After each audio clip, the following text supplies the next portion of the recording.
Buenas tardes a todos, que Dios les bendiga. Mientras los chicos van pasando, hoy comienza oficialmente la Escuela Bíblica 2026. Damos gracias a los hermanos que han estado trabajando en la escuelita de verano. Y hoy comienza la Escuela Bíblica de este 2026. Así que animamos a cada papá, a cada mamá, a no dudar en traer a sus hijos a la iglesia. Así ellos también reciben de la palabra de Dios. Muy bien, el domingo pasado estuvimos comenzando a estudiar Santiago capítulo 4, versículo 13 al 17. Yo le voy a pedir que vayamos a ese texto nuevamente. Y este pasaje forma parte de la serie que estamos viendo de desde dónde diseñar el año. Y comenzamos el domingo pasado a estudiar que tenemos que diseñar el año desde la sumisión a la voluntad de Dios. Dice así Santiago capítulo 4, versículo 13 al 17. Dice: vamos ahora los que decís, hoy y mañana iremos a tal ciudad y estaremos allá un año y traficaremos y ganaremos, cuando no sabéis lo que será mañana. Porque, ¿qué es vuestra vida? Ciertamente es neblina que se aparece por un poco de tiempo y luego se desvanece.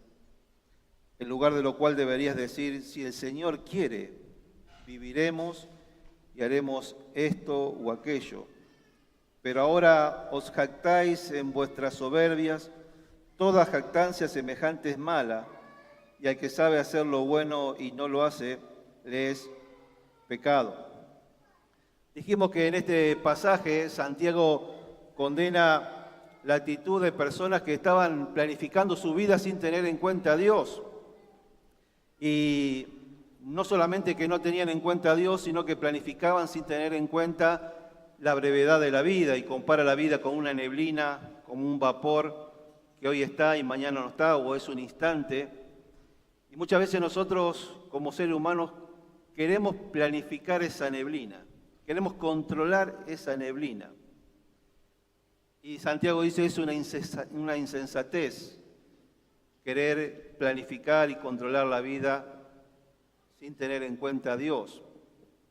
Y estuvimos viendo que lo que Santiago condena es la actitud, no la planificación, porque la planificación no es mala. La planificación no es algo malo, es bíblico planificar. Dios lo ve como algo valioso, algo sabio planificar. El problema es la actitud, es planificar sin tener en cuenta a Dios.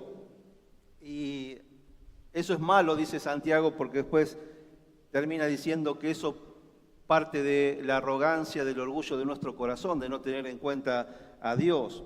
Entonces, Santiago entonces condena la actitud, y estuvimos viendo que tres principios, Santiago nos da tres principios para incluir a Dios en nuestros planes, ¿no? Entonces, el primer principio, vimos el otro día, el principio de la sensatez, de volver a la sensatez. Santiago va a marcar dos actitudes insensatas de estos cristianos. Las dos actitudes insensatas eran que planificaban sin tener en cuenta a Dios y sin tener en cuenta la brevedad de la vida. Y él les dice, eso es insensato, usted tiene que volver a la sensatez, ¿no? De incluir a Dios en sus planes. Y después de dar este principio, Santiago hoy, entonces vamos a ver que él va a introducir otro principio para incluir a Dios en nuestros planes, y lo tenemos en el versículo 15, y es el principio de la sumisión. Primero, el principio de la sensatez. Y ahora, el segundo principio que vamos a ver en esta noche, para incluir a Dios en nuestros planes, es el principio de la sumisión a la voluntad de Dios. Fíjense que el versículo 15 dice así, que hemos leído, dice, en lugar de lo cual deberías decir, si el Señor quiere, viviremos y haremos esto o aquello. Fíjense que el texto arranca, ¿no?, con una frase, con esta frase que dice, en el lugar de lo cual deberíais decir, y esa frase está relacionado con lo anterior en forma de contraste. Santiago está planteando la idea de reemplazar una actitud con otra. En vez de tener esa actitud insensata de planificar sin tener en cuenta a Dios, sin tener en cuenta la brevedad de la vida, la actitud que tienen que tener es el reconocimiento del señorío y de la soberanía de Dios sobre nuestras vidas.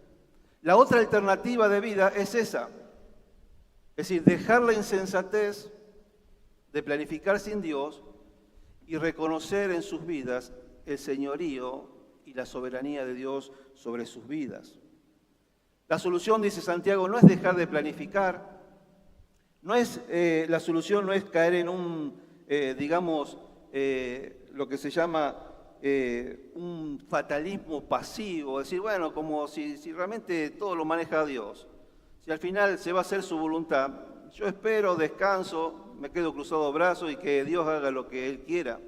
Y no es así. La idea no es caer en un fatalismo pasivo, sino en realmente planificar, pero teniéndolo en cuenta a Dios y tenerlo en cuenta a Él como nuestro Señor y como soberano de nuestras vidas.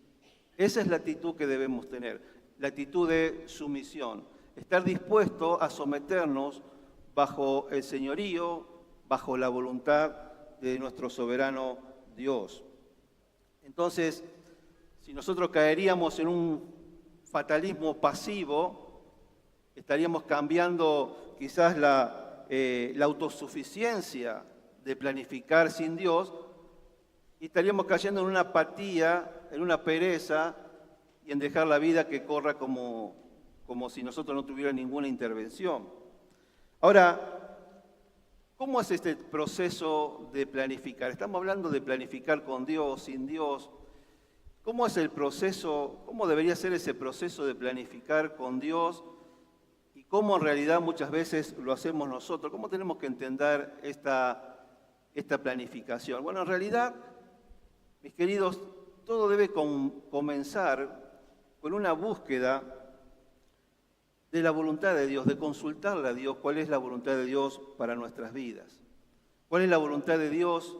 Y tenemos que creer eso, que Dios tiene una voluntad específica para nuestra vida y poder decirle, Señor, ¿cuál es tu voluntad para mi carrera, para mi trabajo, para mi futuro, para mi novia, mi futura novia, novio, matrimonio? Y es la idea de poder consultar a Dios, de buscar a Dios, ¿no? Y a partir de ahí, cuando Dios empieza a mostrarnos, y yo no me voy a detener mucho en esto, porque el tema de encontrar o descubrir la voluntad de Dios es un tema aparte que lo voy a desarrollar dentro de 2 domingos, porque hoy les había prometido que iba a terminar y no voy a terminar. Tengo un domingo más sobre este pasaje. Pero después que terminemos de analizar esto, vamos a dedicar un domingo a cómo yo puedo realmente descubrir la voluntad de Dios para mi vida. Qué cosas tengo que tener en cuenta o cómo Dios nos muestra su voluntad. Pero como para empezar y para que tengamos nosotros una idea, la voluntad de Dios se busca en oración, buscando que el Señor realmente, con un corazón sincero, le digamos, Señor, bueno, yo quiero hacer tu voluntad, pero Señor, ¿cuál es? ¿Cuál es tu voluntad para... ¿Cuál es el trabajo, el oficio, la profesión, la carrera?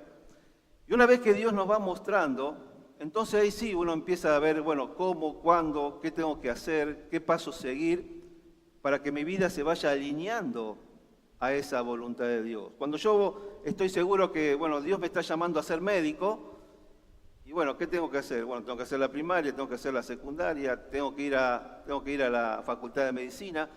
Es decir, una vez que vos tenés definido y sabés seguro cuál es la voluntad de Dios para tu vida, vos empezás a planificar en sentido a ese rumbo de tu vida. Ahora, ¿qué hacemos nosotros muchas veces? Nosotros, así como por arte de magia, decidimos, pensamos, bueno, se me da a elegir una carrera, una novia, una chica, un chico porque me gusta solamente por fuera. Y después, una vez que tengo todo elegido, Señor, acá está mi carrera, acá está mi trabajo, acá está mi novia, bendecime. ahí yo pienso que con esa oración yo santifico mi planificación. Entonces yo primero decido lo que yo quiero hacer con mi vida y después pretendo que con una oración Dios me bendiga mis planes. Y Dios no bendice mis planes, Él bendice sus planes. Él no bendice mi voluntad, Él bendice su voluntad. Por eso que el proceso es al revés. Primero es sentarme, buscar la presencia del Señor, decir, Señor, ¿qué es lo que tú quieres? Porque sé que lo que tú quieras es lo que tú vas a bendecir en mi vida. Entonces, cuando dice ahí el texto, si el Señor quiere, implica entonces, de mi parte, cuando yo digo, si el Señor quiere, está implicando de mi parte un reconocimiento de que, en primer lugar, de que hay un Dios, de que hay un creador, que ese Dios es un Dios creador. Estoy reconociendo que ese Dios creador es Señor, porque dice, si el Señor quiere. Es decir, fíjense lo que implica esta frase de cuando yo digo, si el Señor quiere. Las implicancias que tienen para mi vida. Estoy reconociendo que hay un Dios que me creó, un Dios que también es Señor, un Dios soberano, un Dios que controla todas las circunstancias de mi vida, que controla la humanidad completa, la historia completa. Y por eso tiene un plan, una voluntad específica para mi vida. Cuando nosotros leemos que dice, si el Señor quiere, esa palabra quiere, está diciendo, el Señor quiere algo. Y cuando alguien quiere, está manifestando que tiene una voluntad, un deseo. Así que esa palabra quiere me está diciendo que el Señor tiene una voluntad, un plan para mi vida. Y fíjense que dice el texto, si el Señor quiere, viviremos y haremos esto o aquello. Es decir, que en esa voluntad, Él decide el cuándo, el cómo, el dónde, hasta cuándo viviremos y qué haremos mientras vivimos. En esa voluntad, Él decide cómo, cuándo viviremos y qué haremos con nuestra vida. Ahora, esa voluntad de Dios muchas veces es totalmente diferente a la mía, a mi voluntad. Es muy difícil que nosotros desde nuestro nacimiento proyectemos nuestra vida realmente de acuerdo a la voluntad de Dios. Nuestra tendencia como humanos siempre es hacer nuestra voluntad. Entonces, nosotros antes de sujetarnos, de someternos a esa voluntad de Dios, es necesario que nosotros sepamos algunas verdades acerca de esa voluntad de Dios. Yo quiero en esta noche convencerte. Quiero que vos puedas saber algunas cosas acerca de la voluntad de Dios, pero no solamente saberlas, sino creerlas, convencerte de lo que es la voluntad de Dios para tu vida. Porque cuando vos te convences de lo que es la voluntad de Dios para tu vida, es allí donde te es mucho más fácil someterte a esa voluntad. Muchas veces no nos sometemos a esa voluntad porque tenemos ideas equivocadas acerca de la voluntad de Dios, como vamos a ver. Pero hay algunas verdades que yo quiero que vos sepas en esta noche y que te convenzas y que llenen tu corazón y que en esta noche te hagan decidir realmente sujetar tu vida a la voluntad de Dios. En primer lugar, la primera verdad acerca de la voluntad de Dios es que no existe nada más perfecto que su voluntad. Vos tenés que estar seguro de eso, no hay nada más perfecto que su voluntad. En segundo lugar, que no existe nada más bondadoso que su voluntad. En tercer lugar, que no hay nada que garantice más tu futuro que su voluntad. Cuarto, que no hay nada que esté más a tu favor que su voluntad. Otro principio más es que no hay nada que traiga más paz y tranquilidad a tu vida que su voluntad. Tenés que saber que su voluntad siempre es mejor que tu voluntad. Tienes que saber que su voluntad siempre es lo mejor que te puede pasar en la vida. Y tienes que saber que esa voluntad como dice Romanos 12:3, es buena, agradable y perfecta. Cuando vos conocés todo esto, cuando vos te convencés de todo esto, de que su voluntad es la más perfecta, la más bondadosa, es lo que garantiza tu futuro, que está a favor tuyo, que te da paz, que te da tranquilidad, que es mejor que tu voluntad, que es lo mejor que te puede pasar, que es buena, agradable y perfecta. Cuando vos tenés todo eso en tu mente y en tu corazón, es ahí donde vos decís, bueno, yo me dispongo o estoy dispuesto a ponerme bajo ese Señor y esa voluntad. Cuando yo digo, si el Señor quiere, yo estoy diciendo que estoy dispuesto a someterme, a ponerme debajo de ese Señor y de esa voluntad que Él quiere para mi vida. Pero es necesario que vos puedas realmente comprender y entender lo que es la voluntad de Dios para tu vida. Alguien que lo comprendió y lo entendió fue David. Miren cómo él en el Salmo 40, versículo 8, él dice, el hacer tu voluntad, Dios mío, me ha ¿qué? Me ha agradado y tu ley está en medio de mi corazón. Esto puede salir solamente de un corazón que experimentó lo que era estar en la voluntad de Dios. El Salmo 143:10 dice, enséñame a hacer tu voluntad, porque tú eres mi Dios. Tu buen espíritu me guíe, tierra de rectitud. Fíjense cómo él está orando, clamando a Dios, que le enseñe su voluntad, porque él no la sabe.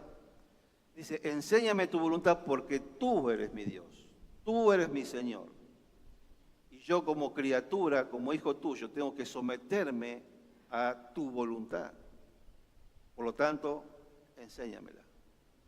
Entonces, aquí tenemos a David, que él realmente se había convencido de que lo mejor que le podía pasar a su vida era estar dentro de la voluntad de Dios. Entonces, dijimos que la sensatez es hacer planes considerando la soberanía de Dios y la brevedad de la vida. Y la sumisión se agrega a este principio porque la sumisión no es solamente considerar la soberanía de Dios y los planes de Dios para mi vida, sino estar dispuesto a someterme a esos planes y a esa soberanía de Dios y a esa voluntad de Dios. ¿De qué me sirve a mí reconocer que la voluntad de Dios es buena, agradable y perfecta? ¿De qué manera de qué me sirve yo estar buscando la voluntad de Dios antes de actuar si después yo decido rechazarla y dejarla de lado? No tendría sentido. Por eso que la sensatez y la sumisión van juntas. Porque no solamente tengo que considerar la voluntad de Dios, sino llega el momento donde yo realmente tengo que rendir diariamente mi vida a la voluntad de Dios. Y eso es algo que no sucede quizás en muchos de nosotros. Yo le dije el otro día que este pasaje nos muestra que Santiago le estaba hablando a creyentes porque le está hablando a Dios como Señor. Él no dice si Dios quiere, dice si el Señor quiere. Y los únicos que podían entender acerca del señorío de Cristo eran los creyentes. Y eran los creyentes los que con su boca decían una cosa, pero con su vida hacían otra. ¿Se acuerdan que hablamos del ateísmo práctico? Con sus labios profesan conocer a Dios, pero con sus hechos lo niegan. Y esta gente, estos hermanos, no solamente habían caído en el ateísmo práctico, sino algo que es un poco parecido pero distinto, también habían caído en el teísmo, sin la A, teísmo práctico. ¿Qué significa esto? El teísmo significa que una persona cree en Dios, cree que hay una voluntad de Dios, pero yo hago mi vida. Yo creo que hay un Dios creador, que controla todas las cosas, que tiene una voluntad, pero yo decido hacer mi voluntad. Eso es teísmo práctico. Creo en Dios, pero en realidad yo hago lo que yo quiero. Actúo como si Él no tuviera ninguna influencia en mi vida. Y eso es lo que nos pasa muchas veces como cristianos. Tenemos que reconocer que cuando decimos que Jesucristo es mi Señor, no solamente es mi Señor para obedecer los mandamientos de la Biblia, sino que es mi Señor para rendirle toda mi vida a Él y que Él haga de mi vida de acuerdo a su santa y bendita voluntad. Y a veces no estamos dispuestos a eso. En la vida diaria, yo le dije la otra vez, terminamos haciendo lo que a mí me parece, lo que yo quiero hacer. Y en mis planes yo no lo incluyo a Dios. Entonces caemos en un ateísmo práctico y un teísmo práctico. Nos llenamos la boca de Dios, pero en realidad en la vida diaria yo termino haciendo mi voluntad. La pregunta es, ¿dónde está el señorío de Cristo en mi vida? Ese señorío que yo profeso con mi boca. Entonces, dice Santiago, la alternativa es un reconocimiento real, diario, práctico del señorío de Cristo y de la soberanía de Dios sobre nuestras vidas. Y está dispuesto a someterme a esa voluntad. Hay dos ejemplos, hay muchos ejemplos, pero les comparto dos ejemplos de dos personas que realmente hicieron de esto algo real en su vida, que realmente ese si Dios quiere era una realidad en su vida. El primero es el apóstol Pablo. Miren lo que dice, vamos a leer algunos versículos que nos hablan de cómo ese si Dios quiere de Pablo era real. Su vida estaba sujeta a la voluntad de Dios. Hechos 18, 19 al 21, dice, y llegó a Éfeso y los dejó allí, y entrando en la sinagoga discutía con los judíos, los cuales le rogaban que se quedase con ellos por más tiempo, mas no accedió, sino que se despidió de ellos, diciendo, es necesario que en todo caso yo guarde en Jerusalén la fiesta que viene, pero otra vez volveré a vosotros, ¿sí que? Si Dios quiere. Y zarpó y se fue. Todo dependía de lo que Dios quería para su vida. Romanos 1, 9 al 10 dice, porque testigo me es Dios, a quien sirvo en mi espíritu en el Evangelio de su Hijo, de que sin cesar hago mención de vosotros siempre en mis oraciones, rogando que de alguna manera tenga el fin, por la voluntad de Dios, tenga el fin, y pone ahí, por la voluntad de Dios, un próspero viaje para ir a vosotros. Ese viaje dependía de la voluntad de Dios. 1 Corintios 4, 19. Pero iré pronto a vosotros, si el Señor que quiere, y conoceré no las palabras, sino el poder de los que andan envanecidos. Y por último, 1 Corintios 16, 5 al 7, dice, iré a vosotros cuando haya pasado por Macedonia, pues por Macedonia tengo que pasar, y podrá ser que me quede con vosotros o aún pase el invierno para que vosotros me encaminéis a donde haya de ir. Porque no quiero veros ahora de paso, pues espero estar con vosotros algún tiempo, si el Señor que lo permite. ¿Se acuerdan cuando él quería ir a Bitinia, quería ir para un lado a predicar el Evangelio? Era un propósito bueno. ¿Y Dios qué le dijo? Le cerró las puertas. Y le dijo Dios, no es por acá, es por allá. Y después tuvo la visión del varón macedonio. Como Dios, aún en cosas buenas que podamos hacer, Dios te dice, no es por acá, es por allá. Entonces Pablo tenía una actitud, de sumisión frente a la voluntad de Dios, y esa debe ser nuestra misma actitud si en verdad Jesucristo es el Señor de nuestras vidas.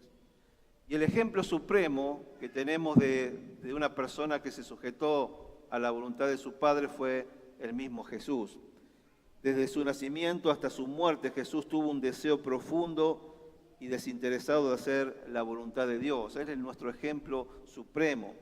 Miren lo que dice Juan 4:34. Jesús dijo, mi comida es que haga la voluntad del que me envió y acabe su obra. Dice Jesús, así como es esencial la comida para mi vida, así es esencial para mí hacer la voluntad de Dios. Dice, mi comida es hacer la voluntad de mi Padre. ¿Podríamos decir nosotros lo mismo? Para mí lo más importante, lo que yo busco todos los días es la voluntad de mi Padre. Juan 6:38 dice, porque he descendido del cielo no para hacer mi voluntad, sino la voluntad del que me envió. Nosotros no hemos descendido del cielo, hemos nacido del vientre de nuestra madre, pero podremos decir, yo he nacido no para hacer mi voluntad, sino para hacer la voluntad del que me hizo nacer, de mi Creador. Juan 5:30 dice, no puedo yo hacer nada por mí mismo, según oigo así juzgo, y mi juicio es justo, porque no busco mi voluntad, sino la voluntad del que me envió, la del Padre. Dice, no busco mi voluntad. Es totalmente contrario a nuestro corazón que está continuamente buscando mi voluntad. Y fíjense cómo debemos aprender de Jesús, de una persona que entendió que lo mejor que podía hacer en su vida era estar dentro de la voluntad de su Padre. Pero el clímax llega en el Getsemaní, a pocas horas de morir en esa terrible cruz. Es ahí donde realmente Jesús muestra esta actitud de sujetar su voluntad a la voluntad de su Padre. Mateo 26:39 dice, yendo un poco adelante, se postró sobre su rostro, orando y diciendo, Padre mío, si es posible, pasa de mí esta copa, pero no sea como yo quiero, sino como tú. Y en Lucas 22:42 dice, diciendo, Padre, si quieres, pasa de mí esta copa, pero no se haga mi voluntad, sino la tuya. ¿Cuándo fue la última vez que oraste de esta manera? ¿Cuándo fue la última vez que ante una situación, ante una enfermedad, un problema, una necesidad, algo en tu vida donde vos querías ciertas cosas para vos, le dijiste, bueno, Señor, yo quiero esto, pero realmente, Señor, que no se haga mi voluntad, sino la tuya? Y esta debe ser, mis queridos hermanos, nuestra oración diaria, cada mañana cuando nos levantamos. Es estar dispuesto a sujetar nuestra voluntad a la voluntad de nuestro Padre. Realmente que podamos vivir de esta manera. Porque lo que mejor nos puede pasar en la vida es vivir dentro del paraguas o debajo del paraguas de la voluntad de Dios. Ahora, quisiera dejarle algunas consideraciones finales acerca de la voluntad de Dios. Es un tema que me preocupa y es un tema interesante, y sé que a ustedes también les interesa ese tema, porque, bueno, no es solamente decir, bueno, tenemos que vivir de acuerdo a la voluntad de Dios, bueno, pero ¿cómo? ¿De qué manera? Entonces, quiero dejarles algunas consideraciones que después la vamos a ampliar cuando ya dediquemos un mensaje exclusivo a esto, pero en primer lugar quiero decirles que la voluntad de Dios tiene que ver con la idea que Él tuvo sobre tu vida desde la eternidad pasada. Desde el día que Él te pensó, te planeó, desde el momento que Él pensó crearte y depositarte aquí en la tierra, en el tiempo y en el espacio, Él ya te tenía pensado desde la eternidad. Cuando Él pensó y te creó, Él tenía un plan, una voluntad específica para tu vida. Él después te salvó, te dio dones, te dio talentos, te puso en una familia, te puso en esta ciudad, en esta iglesia. ¿Para qué? Para que tú cumplas un propósito exclusivo, especial para tu vida. Lo que vos tenés que hacer es discernir esa voluntad, porque detrás de esa voluntad está el propósito de Dios para tu vida. Vamos a ver algunas cosas que tenemos que considerar para estar seguro que estoy dentro de la voluntad de Dios y realmente encontrar el propósito por el cual Él me salvó y Él me creó y me salvó. Pero nosotros tenemos que confiar en esto. La voluntad de Dios tiene que ver con eso, con la idea que Él tuvo sobre ti desde la eternidad. Dios tiene un plan, tiene una voluntad para tu vida. Otra cosa que quiero dejarles es que para muchos la voluntad de Dios es sinónimo de vida difícil, de una vida llena de problemas, que si yo le llego a decir al Señor, Señor, haz conmigo lo que quieras, estoy dispuesto a hacer tu voluntad, me va a mandar a África, allá de misionero, me va a mandar en medio de la guerra, me va a dejar soltero, porque esa es la voluntad de Dios. Parece que tenemos un concepto de que la voluntad de Dios es lo más feo, lo peor que nos puede pasar en la vida. Y en realidad, los grandes problemas en nuestra vida comienzan cuando uno está fuera de la voluntad de Dios. Los problemas no empiezan o no están dentro de la voluntad de Dios. El problema está en tu vida cuando vos estás fuera de la voluntad de Dios. Es lo que yo te decía, cuando vos decidiste salir de debajo del paraguas de su voluntad. Es decir, lo peor que te puede pasar en la vida no es estar en la voluntad de Dios, es estar fuera de la voluntad de Dios. Muchas veces nosotros elegimos salir debajo del paraguas de su voluntad. Él tiene su voluntad, pero yo decido salir debajo de ese paraguas donde ahí estoy seguro y decido salir. Estar fuera de la voluntad de Dios, repito, es lo peor que te puede pasar e implica por lo menos tres cosas. En primer lugar, que cuando estás fuera de la voluntad de Dios, solo puedes contar con tu voluntad pecaminosa y limitada. Cuando vos decidís salir debajo de la voluntad de Dios, contás solamente con tu voluntad, que es pecaminosa y limitada. Efesios 2:3 dice que cuando nosotros vivíamos en otro tiempo, vivíamos de acuerdo a los deseos de la carne, a los pensamientos de la carne y a la voluntad de la carne, y éramos por naturaleza hijos de ira, de la ira de Dios. Es decir, cuando vos vivís, y ya lo probaste, y ya lo experimentaste, cuando vos vivís fuera de la voluntad de Dios y vivís de acuerdo a tu voluntad, de acuerdo a tus deseos, a tus pensamientos, a lo que vos querés hacer, eso destruye tu vida, arruina tu vida. Y no va a ir muy lejos si vos persistís en hacer tu voluntad. Con lo único que contás es con tu voluntad. Y como ser humano, estás totalmente limitado. Y es más, tu vida es una neblina que no sabes cuándo se va a terminar. Así que, en primer lugar, estar fuera de la voluntad de Dios implica que solamente puedo contar con mi voluntad. En segundo lugar, implica que puedo contar con el favor de la voluntad de Satanás. Es decir, voy a contar con Satanás también, ¿no? Pero la Biblia dice que Satanás vino ¿a qué? A matar, hurtar y destruir. Él vino a destruir tu vida. Nosotros hemos visto muchos ejemplos en la Biblia de personas que decidieron hacer su voluntad y sus vidas quedaron destruidas. Y claro, Satanás estaba ahí para ayudarles. ¿Se acuerdan de Adán y Eva? Ellos decidieron hacer su voluntad en vez de la voluntad de Dios. Y no solamente que arruinaron sus vidas, arruinaron la vida de su familia y arruinaron la vida del mundo entero, porque el pecado entró a través de ellos. Y toda la humanidad quedó arruinada porque un día ellos decidieron hacer su voluntad y no la voluntad de Dios.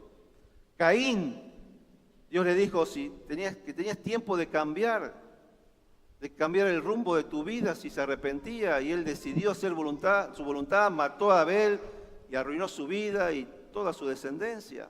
David decidió, en vez de hacer caso al consejo, decidió hacer su voluntad, cayó con Betsabé, arruinó su vida, su familia, el reino, porque después de Salomón el reino se dividió. Su vida no volvió a ser la misma después que pecó. Y así tenemos un montón de ejemplos de que cuando vos decidís hacer tu voluntad, a Satanás lo tenés ahí dispuesto, pero lo que él va a hacer es ayudarte a seguir destruyendo tu vida. Entonces, cuando uno está fuera de la voluntad de Dios, eso implica que solamente contás con tu voluntad, que contás con la voluntad de Satanás, pero en tercer lugar, es que podés enfrentar y vas a enfrentar la oposición de la voluntad de Dios. Es decir, cuando vos decidís vivir de acuerdo a tu voluntad, automáticamente empezás a vivir en contra de Dios. Es como vivir toda una vida con viento en contra. Imagínense toda la vida caminando con un viento en contra. ¿Se acuerdan de Saulo antes de que se convierta en Pablo? Saulo dice, Señor, ¿quién eres, Señor? Y Jesús le dijo, yo soy Jesús a quien tú persigues. Dura cosa te es dar coces, ¿qué? Contra el aguijón. Esa palabra coces es patadas. Es decir, dura cosa.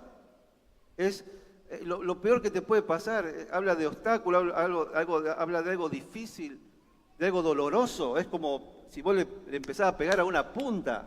Es decir, es dolorosísimo, te autodestruís. Dios le dice, si vos seguís viviendo de esa manera, es como darle patadas y estar en contra de un aguijón. Y esa es la vida que nosotros decidimos vivir cuando decidimos vivir de acuerdo a nuestra voluntad. Automáticamente nos ponemos en contra de la voluntad de Dios y empezamos a vivir con viento en contra. Entonces esto, mi hermano, no es un juego, no es decir, bueno, hago mi vida. No, cuando vos decidís hacer tu vida, estás a merced de tu voluntad, estás a merced de la voluntad de Satanás y estás en contra de la voluntad de Dios. Entonces yo por un lado te dije las bendiciones, lo que es la voluntad de Dios. Ahora te estoy diciendo lo malo, lo feo, lo peor que te puede pasar si vos decidís vivir fuera de la voluntad de Dios. Otra cosa que tenemos que considerar es nuestro enojo. ¿Cuándo nos enojamos nosotros? Nos enojamos cuando algo no sale de acuerdo a lo que nosotros teníamos planeado. Y eso revela nuestro corazón. ¿Qué está revelando? Que en el fondo yo lo que estoy buscando no es la voluntad de Dios, sino es mi voluntad. ¿Cómo nos enojamos, no? Cuando algo no sale como nosotros lo teníamos planeado. Fui a pedir trabajo, presenté mi currículum y resulta que el trabajo se lo dieron a otro. Y nos enojamos y pataleamos, decimos, Señor, y el Señor dice, esa era mi voluntad, ese trabajo no era para vos. Y yo presento ahí para tener becas, para seguir estudiando y la beca no me sale y se la dieron a otro que no se la merecía. Y Señor, ¿por qué? Esa es la voluntad de Dios. Y Señor, yo tenía planificado este viaje, esto y lo otro, y se me vino todo abajo y qué sé yo. Cuando algo no sucede, esa es la voluntad de Dios para mi vida. Pero nosotros nos enojamos cuando debemos decir, bueno Señor, esa es tu voluntad. Entonces el enojo, cuando nosotros vivimos enojados con Dios, es porque en el fondo no estamos aceptando cuál es la voluntad de Dios para mi vida. Entonces el enojo es un termómetro. Es lo que nos indica cómo estoy viviendo yo hoy. Si yo me estoy viviendo enojando es porque no estoy aceptando lo que Dios está queriendo para mi vida. Otra consideración más, y es que la voluntad de Dios se pide y se busca en oración, como vimos al principio. Pero fíjense lo que dice Mateo capítulo 6, versículo 9 al 10, cuando Jesús nos enseña a orar. Es interesante que Jesús nos enseña a orar y nos enseña a pedir que la voluntad de Dios se haga sobre nuestra vida. Dice, vosotros pues oraréis así. Padre nuestro que estás en los cielos, santificado sea tu nombre. Venga tu reino. Hágase, ¿qué? Tu voluntad, como en el cielo, así también en la tierra. Cuando yo digo venga tu reino, es que el reino de Dios venga a mi vida. Cuando ese reino tiene un rey, que es Jesús. Y lo que yo estoy diciendo, cuando venga tu reino, es que Jesucristo venga a reinar en mi vida y sea mi Señor. Terminamos cantando, tú reinarás por siempre. ¿Qué implica eso? Primero tiene que reinar, Él quiere reinar en mi corazón. Venga tu reino a mi vida, a mi familia, que Él sea el Señor de mi vida, de mi familia. Y por eso después uno le dice, como Él es nuestro Rey, nuestro Señor, hágase ¿qué? Tu voluntad en mi vida. Entonces cuando estamos orando, hágase tu voluntad en mi vida, estamos orando en primer lugar por una obediencia activa. ¿Qué significa eso? Estoy orando para que yo pueda obedecer los mandamientos que Él me ha dejado en su palabra. En primer lugar, yo tengo que obedecer los mandamientos de su palabra. Eso es, Señor, que se haga tu voluntad. Yo estoy orando por una obediencia activa. Yo quiero obedecer lo que tú me dices en tu palabra. Pero cuando yo le estoy diciendo al Señor, Señor, haz tu voluntad en mi vida, también estoy mostrándole una obediencia pasiva. ¿Qué significa la obediencia pasiva? Es decir, que podamos someternos pacientemente a la voluntad que Dios impone para mi vida, a las circunstancias, a las cosas que Él permite en mi vida. Yo también las acepto y las recibo con paciencia y estoy dispuesto a someterme a cualquier circunstancia que Él permita en mi vida. Job 2:10, ¿se acuerdan? Todo lo que le había pasado a Job, y él ¿qué dice? ¿Qué? ¿Recibiremos de Dios el bien y no el mal? Y Job no pecó. Y esa es la actitud de la obediencia pasiva, es recibir del Señor lo que sea su voluntad. A veces recibiremos el bien, a veces recibiremos el mal, pero es su voluntad. Y tenemos que estar confiados que pase lo que pase, estamos dentro o bajo el paraguas de su voluntad. Y Él tiene propósitos y planes para nuestras vidas que van a ser mucho mejores que los nuestros. Mi querido, tu lucha porque se haga tu voluntad y no la de Dios en tu vida está reflejando que hay algo que ocupa el lugar de Dios en tu vida. Si hay mucha lucha en tu corazón de querer vos hacer tu voluntad y no aceptar la voluntad de Dios, es porque hay otra cosa que ocupa el lugar de Dios en tu vida y Jesucristo todavía realmente no es el Señor de tu vida. Por eso, mis queridos, que en esta noche, y con esto vamos terminando ya, la verdadera pregunta que nos tenemos que hacer esta noche no es si vas a hacer la voluntad de Dios, si la vas a hacer o no, porque lo querramos o no, terminaremos haciendo su voluntad. Acá no es que si vos querés, vos vas a terminar haciendo la voluntad de Dios, te guste o no. Entonces la pregunta no es si vos vas a decidir en esta noche si vas a hacer la voluntad de Dios o no, sino que la verdadera pregunta es si queremos que su viento sople a nuestro favor o en nuestra contra. Eso es lo que tenés que decidir. Si vos querés que tu vida sea toda tu vida pegándole a un aguijón, a una punta, en viento en contra, o si vos querés vivir una vida donde el soplo de Dios, de la voluntad de Dios, sople sobre tu vida. Proverbios 19:21 dice en la NTV, Proverbios 19:21 dice: puedes hacer todos los planes que quieras, pero el propósito del Señor, ¿qué? Prevalecerá. ¿Querés vivir toda la vida con viento en contra? Es tu decisión. Dios quiere que vos puedas vivir bajo el paraguas de su voluntad. Mi querido, en esta noche,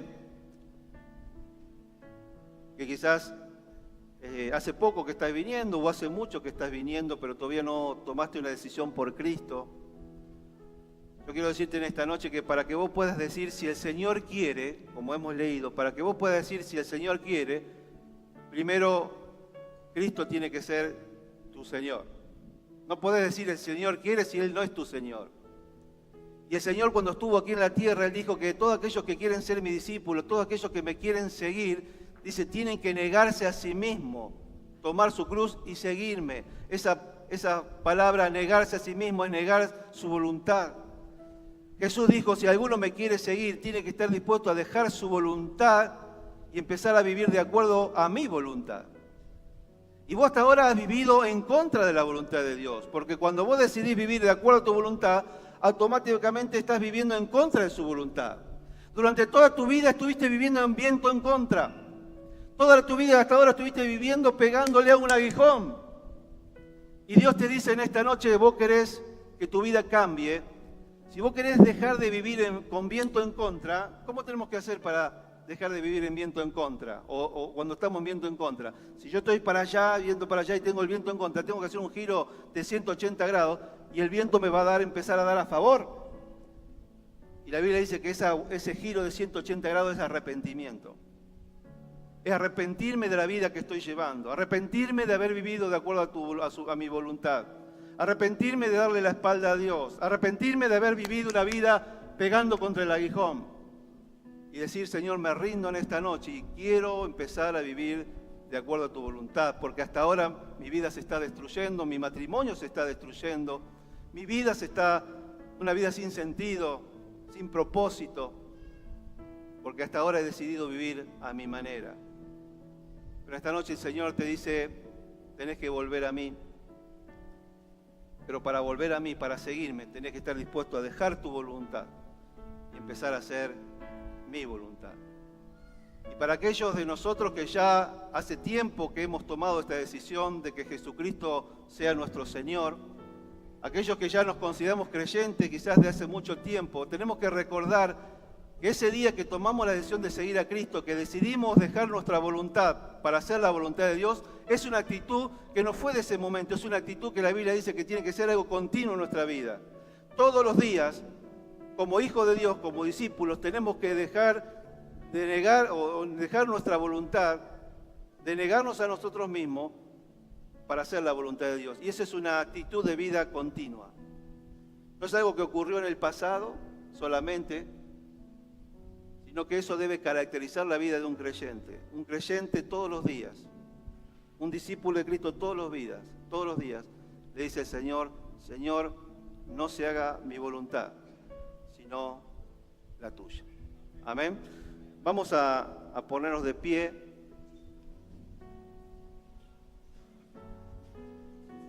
Yo te invito ahí donde estás, en esta noche,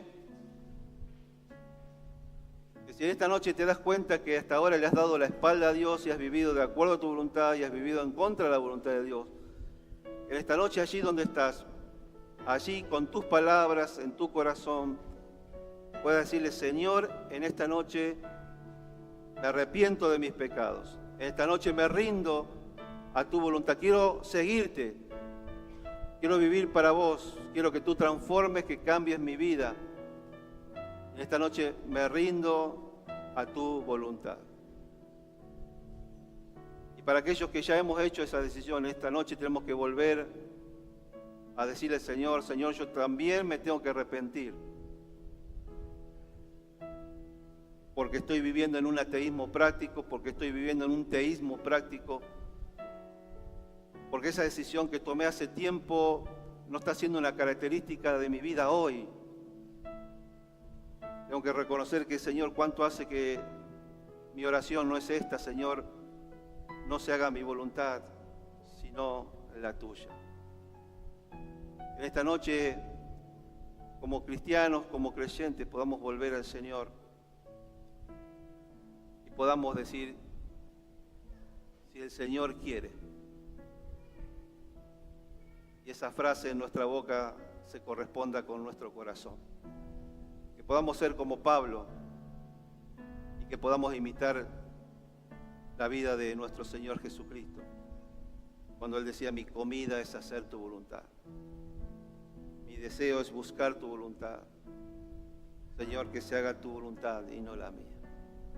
Señor, bendice tu palabra en esta noche. Que tu Espíritu Santo pueda obrar con poder, convenciendo de pecado, que tu Espíritu Santo pueda romper las barreras de los corazones en tinieblas, que la luz del Evangelio pueda resplandecer en los corazones, que tu Espíritu Santo pueda romper toda cadena de esclavitud, de voluntades duras, que por mucho tiempo han estado viviendo en contra de la voluntad de Dios, que en esta noche se rompan esos corazones duros, esos corazones de piedra, tu palabra pueda penetrar y pueda traer salvación, Señor. Que tú convenzas de la necesidad de un Salvador. Que no solamente los convenzas de pecado, sino que los convenzas de que necesitan un Salvador, que necesitan un Señor. Que lo mejor que le puedes pasar a una persona es vivir de acuerdo y en su voluntad.